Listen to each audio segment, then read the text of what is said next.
Welcome back to MMA Al Dente. I am the guy whose cat doesn't give a fuck about me making these videos. She's got to lick her own shoulder, whatever's going on over there.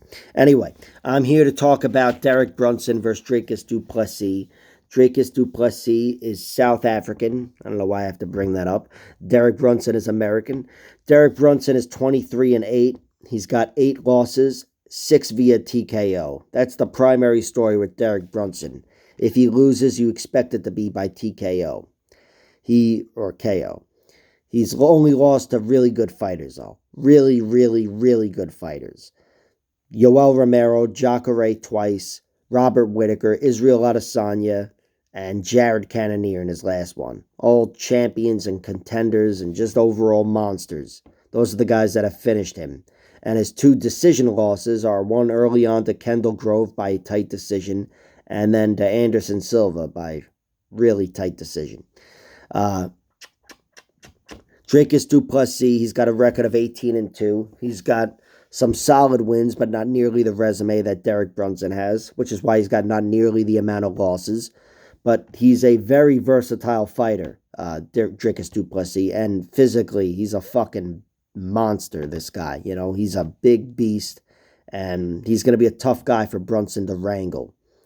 I do think Brunson, not that I guess he absolutely needs a takedown, but a takedown would drastically increase his chances of winning this fight. He's a guy who is best served being on top, and of course that would eliminate a lot of the knockout power of Dricus du Plessis, taking him to the floor. But if he's caught on the feet, if he's not able to dominate or not able to get du Plessis to the ground, Brunson's not out of it, and there was a time where his left hook his left cross really was the best punch in the middleweight division. But he's just become too vulnerable on the feet, too vulnerable defensively, where I think nobody really even respects his offense overall, because the overall striking package is just, it's not as strong. And I think that's the case here, where if he's caught on the feet, even though Derek Brunson could knock out Dricus du Plessis, because du Plessis is pretty sloppy himself. Both these guys are sloppy.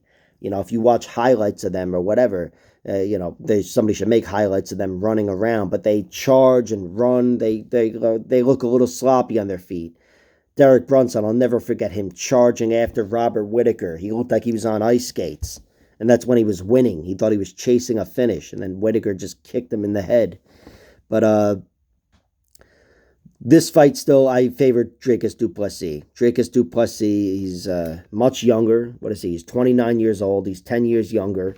My cat finally moved so I could see all my notes. And he's really coming to his own in the UFC. He's got some nice finishes. Trevin Giles, Marcus Perez, Darren Till. He's a real workhorse, Dricus du Plessis, too. That Darren Till fight, he got him out of there in round 3. So did Brunson, but Brunson was largely winning. I thought he was winning by a wider margin. Du Plessis, it was kind of like a comeback. Not really. He won round 1, but he lost round 2. So momentum wasn't with him, and then he just took that fight. So I thought that was a really good showing. And I've got to be honest, I think du Plessis is going to win this fight. I think he's going to win, and I think he's going to win by knockout. I think he's going to be able to take away Brunson's wrestling. He's going to be too big and strong and good defensively. And on the feet, even though he's not the cleanest knockout striker, I don't think you need to be. I think these two are going to start to open up, and it's going to turn into a sloppy mess, and Dricus will get the better of the mess, whereas Brunson will, get hit with a bad shot, and at this point, it's probably only going to start coming more easily and more easily, but he's going to get rocked. And I think in one way or another, that'll be the end of the fight. So Dricus winning, I think he's going to win. I'll take him in round 1 by knockout, and I'll throw a sprinkle on that, but I can't totally trust the round 1 finish. Even though Brunson, the majority of his losses via finish have come in round 1, still, it's not worth trusting with a gun to your head, but worth a sprinkle in my opinion, because it is my prediction. So Dricus du Plessis, round 1 knockout. That's real. I'm not really betting on it at all, aside from that sprinkle. But I've got to be honest, I find some value on Brunson winning by plus 450 decision.